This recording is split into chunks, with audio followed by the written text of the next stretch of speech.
What's up, YouTube? This is Josh coming at you, and you can see that I got my Nintendo gear on, and that can mean only one thing. We have a Nintendo video. Stay tuned.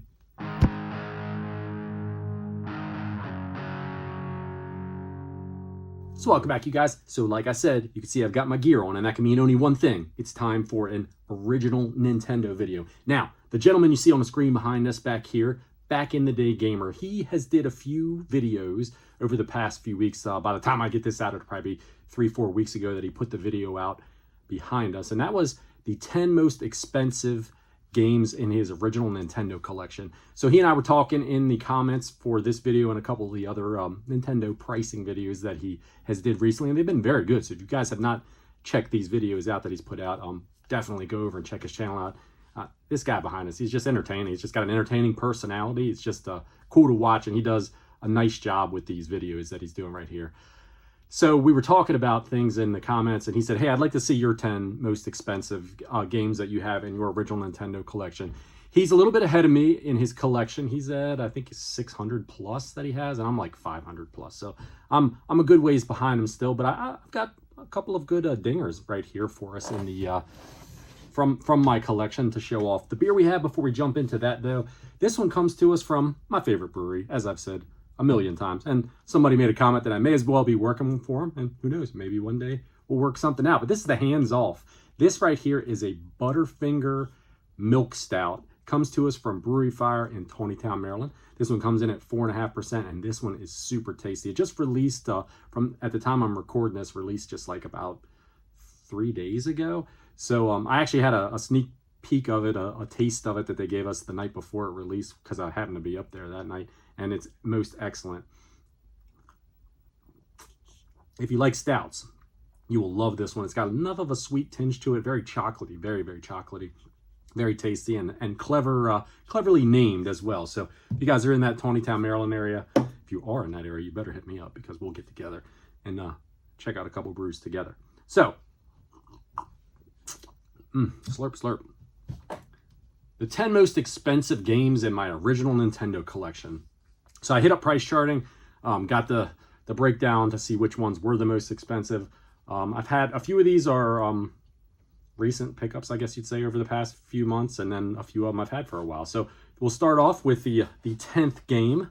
And I'm not going to go with price. I'm going to do it the same way that Tony did his back there. We're not going to talk prices. If you want to look at the prices of these games, just go over to price charting and look them up. But the first game that we have that comes in at the 10th most expensive is Contra Force. Now, I got a pretty good deal on this one. It came with the manual. I bought this one along with maybe like two years or probably so ago, with a bunch of other games that I got, original Nintendo games, from folks that used to own a video rental store. Got a good price on it. A bunch of the other games that were actually complete in box and were just in amazing condition. And this one, the manual and the cart are in some really good condition. Now I'm basing this off as the 10th without the price of the manual. It just happens to be that I have the manual for it. I'm probably not as massive of a fan of Contra as a lot of you guys are out there. I mean, I love playing it. It's so much fun, the run and gun styles. For me personally, of the two, I prefer Super C over the original Contra. This game is just not the same. Now, originally this game was released in, or it was actually supposed to be, I don't think it ever was released, in Japan under a different name altogether. If I remember, I will pop what it was called up here, because off the top of my head, I can't think of it. But it wasn't a Contra game to begin with. They just reskinned it and released it here in the States. Not as much fun. It's got like this stutter to it. When it slows down. It's just not enough speed in it, and it just doesn't flow the same way that the other two Contra games do. So it's hard to recommend it, especially at the higher price point that it comes in at. But it's not bad, but it's just not the same. It's just, if you want a good Contra game, pick the original, pick Super C up, and you'll save quite a bit of money as well. The next game, the number 9 most expensive game in my collection, is actually the most recent pickup of any of them that I've picked up. We got a copy here of Buyo Haare. It's one that I've been looking for a while. I was going to pick it up about 3-4 years ago.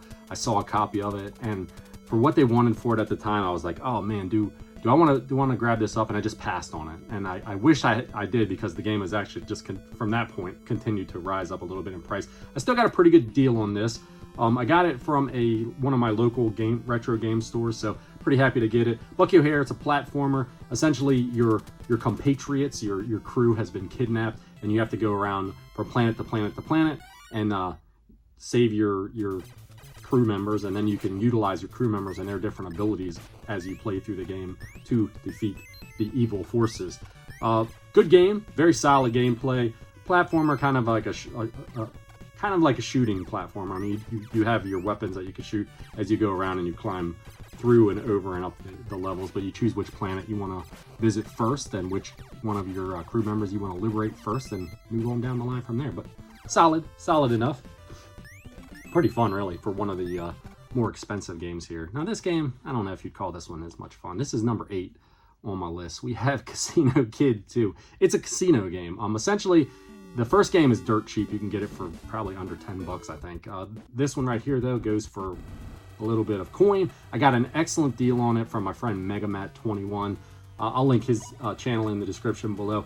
He cut me a great deal, like I think half price or so of what it normally would go for, and I couldn't pass it up to get it into the collection. Essentially, with Casino Kid 2, it picks up where the first game left off. At the end of the first game, you became like the king of casinos in the United States, in America. You had beaten all of the people that were going up against you, and you won that title. In this one, you go worldwide. So you fly to different casinos and you play different games against different competitors from around the world to become the king of the world of the casinos. But it's a casino game.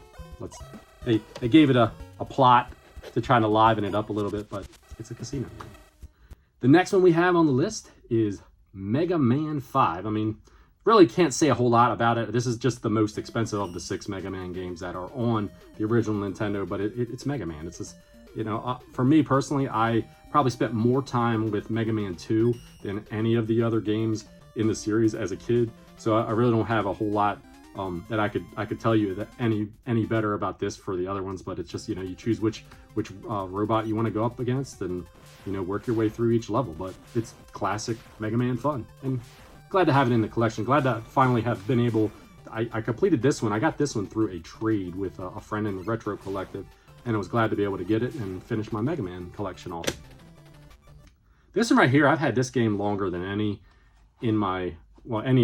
of these 10 at all. We've got Stackup on the original Nintendo. This is one of the Black Label obvious copies. We have the little couple of the little things that came with it for the Rob the Robot. Now, I picked this one up probably 15 or 16 years ago with the intention of being able to check it out and play it. When I was a kid, I had an action set, so I never had a Rob the Robot, but I had a friend who had a Rob, and we never played it at his house, but I just thought it was the coolest thing in the world back then, and it was like, man, I always wanted a Rob the Robot. So about 2008, 2009, when I said I'm going to buy some old games that I had when I was a kid. I didn't go crazy. I kind of wish I did, with considering where the prices and everything have went with it. But I went out and I bought, a Nintendo, and bought a couple of other systems, and I got a Rob the Robot back then. And I had Gyromite already, because I had as part of this little story, I guess, when I bought my Nintendo, my wife had mentioned that she bought it, that my husband bought an old Nintendo, reliving his glory days, right?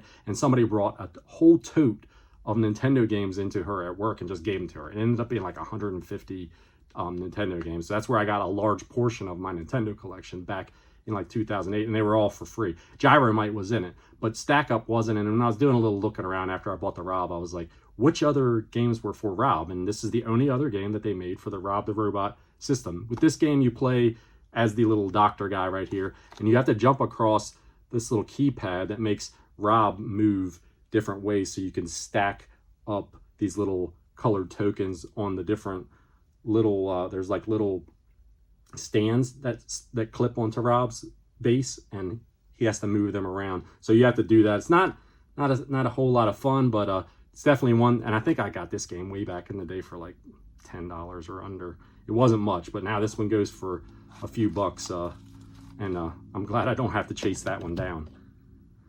The next one we have is also another Black Label game, and we have Donkey Kong Jr. Math. Now, I can imagine that a lot of kids back in the day, when they got this game, their parents got it for them, and they were thinking, oh, I got a new Nintendo game, and their parents gave them this. They unwrapped it at Christmas, and they were probably like disappointed as shit.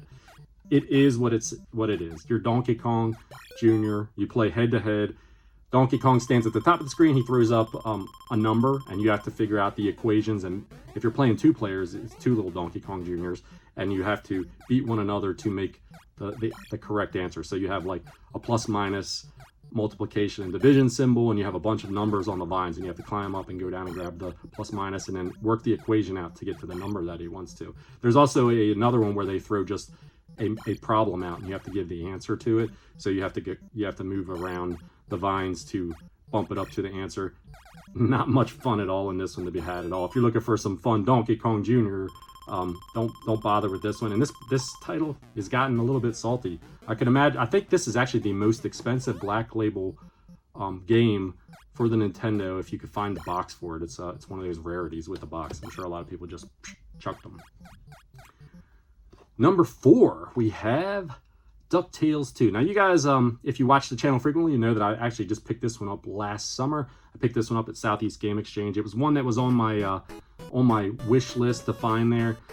Had one little issue with the label on it here with a little tearage, but all in all, a good copy, a good playing copy. Played the hell out of DuckTales, the first game as a kid. Never played the second one. Now, this one released in, I think, 93, 92 or 93. So it was pretty late. Probably already, at that point, I probably already had a Super Nintendo, like most of us that were around playing at that time. So we missed a lot of these late release games, and that's what you'll find in general with the more expensive titles on the original Nintendo. They were the late release stuff that came out, but still a lot of fun, a lot more of the same. There is a different mechanics with using your cane to hook and pull things along, so you can move things around there. I need to give it a little bit more love and a little bit more time playing with it to see how I compare it to it. I mean, I played it enough that it's a lot of the same mechanic of the first game, but the first game was just a lot of nostalgia and a lot of love for it. It's one of those ones I feel like I could pop it in and play and not almost memorized a lot of the levels because I played it so much as a kid. Number 3 on the list was a gift from my wife from back at my birthday this past year, and heavy hitter as well from Capcom. We have Mighty Final Fight. This game is fun as hell.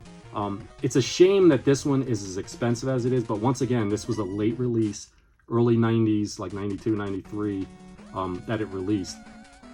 I'm not exactly sure what the story is with it, is why Capcom decided to put this out on the original Nintendo when they had Final Fight out for the Super Nintendo. This is a one-player game as well. It's a little bit more cartoony, and you could tell with that the scaled down graphics, but it's just a great beat 'em up. So much fun playing it. You could just pop this thing in and play for a couple minutes or play for a couple hours. You could run through the whole game probably pretty quick too, the more skilled you get at it, because it's only 6 levels, I believe, to run through it. But excellent game. If you come across this one at a good price, I recommend, or if you have an emulator and you can emulate it, definitely play it, because it's just a great game. You'll have a good time if you like beat 'em ups. The next one is one that I had on CRT Saturday Matinee not that long ago. We've got Gunak.